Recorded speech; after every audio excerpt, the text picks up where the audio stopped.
जो ससुर अपनी नई बहू के साथ संबंध बनाना शुरू कर देता है। दोस्तों, हम इस कहानी को पूरे विस्तार से समझाएंगे, आप वीडियो को अंत तक देखिए। दोस्तों, वीडियो शुरू करने से पहले मेरी एक आपसे छोटी सी रिक्वेस्ट है, अगर अभी तक आपने वीडियो लाइक नहीं किया है तो लाइक कर देना, और चैनल पर पहली बार आए हो तो चैनल को सब्सक्राइब कर लेना। तो चलिए दोस्तों, वीडियो शुरू करते हैं। दोस्तों, हरियाणा के सोनीपत के एक गांव में एक नीतू नाम की लड़की की फेसबुक पर अभय नाम के लड़के से दोस्ती हो जाती है। धीरे धीरे दोनों का प्यार परवान चढ़ने लगता है। दोनों एक दूसरे से ऑनलाइन ही संग जीने और संग मरने के कस्में वादे भी कर लेते हैं। फिर एक दिन लड़की अपने भाई से कहती है, मैंने एक लड़का देख लिया है, मैं उससे शादी करना चाहती हूँ। तो लड़की का भाई कहता है, ठीक है, जैसा तुम्हें अच्छा लगे तुम वैसा कर लो, मुझे कोई दिक्कत नहीं है।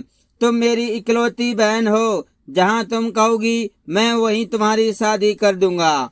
फिर नीतू का भाई सही समय और पंडित जी से दिन पूछकर उसकी शादी अभय से कर देता है। जितनी भाई की हैसियत थी उतना रुपया पैसा भाई शादी में बहन की दहेज में देता है।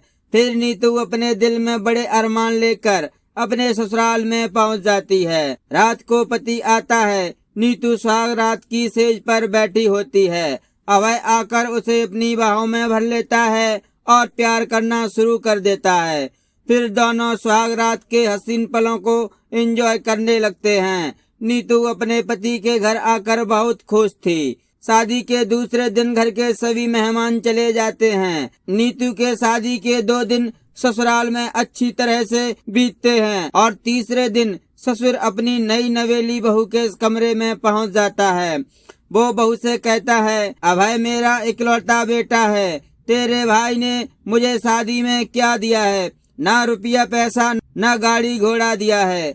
अब मैं अपने बेटे की दूसरी शादी करूंगा, तुम घर छोड़कर चली जाओ। तो बहू कहती है, शादी करके आई हूँ, मैं ये घर छोड़कर कहीं नहीं जाऊंगी। तो ससुर गुस्से से लाल पीला हो जाता है। बहू परेशान हो जाती है। नई नई ससुराल में अपना दुख किसको सुनाए, उसकी कोई सुनने वाला नहीं था। कुछ दिन बाद बहू का भाई उसे लेने के लिए आता है। तो बहन की हालत देखकर उसे पूछता है, तेरी ऐसी हालत कैसे हो गई है, सब कुछ ठीक तो है।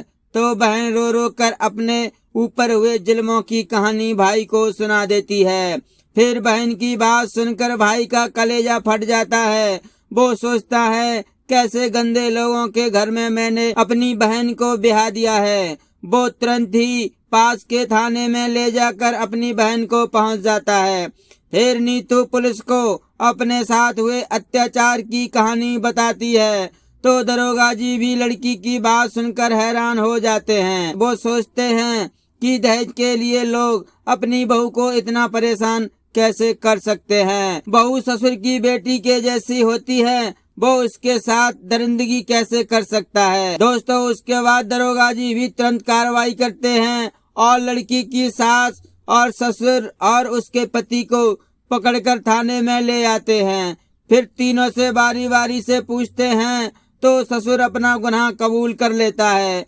उसके बाद ससुर को बहू के साथ गलत काम करने के जुर्म में जेल के अंदर डाल दिया जाता है। तो दोस्तों, उम्मीद करता हूँ आप ये कहानी समझ गए होंगे, कैसे थोड़े से लालच के लिए लोग हैवान बन जाते हैं। दोस्तों, इसीलिए मैं कहता हूँ, कभी भी सगाई संबंध करने से पहले सोचना और समझना चाहिए कि सामने वाले इंसान की नीयत कैसी है। दोस्तों, मिलेंगे फिर किसी एक नई कहानी के साथ, तब तक के लिए नमस्कार।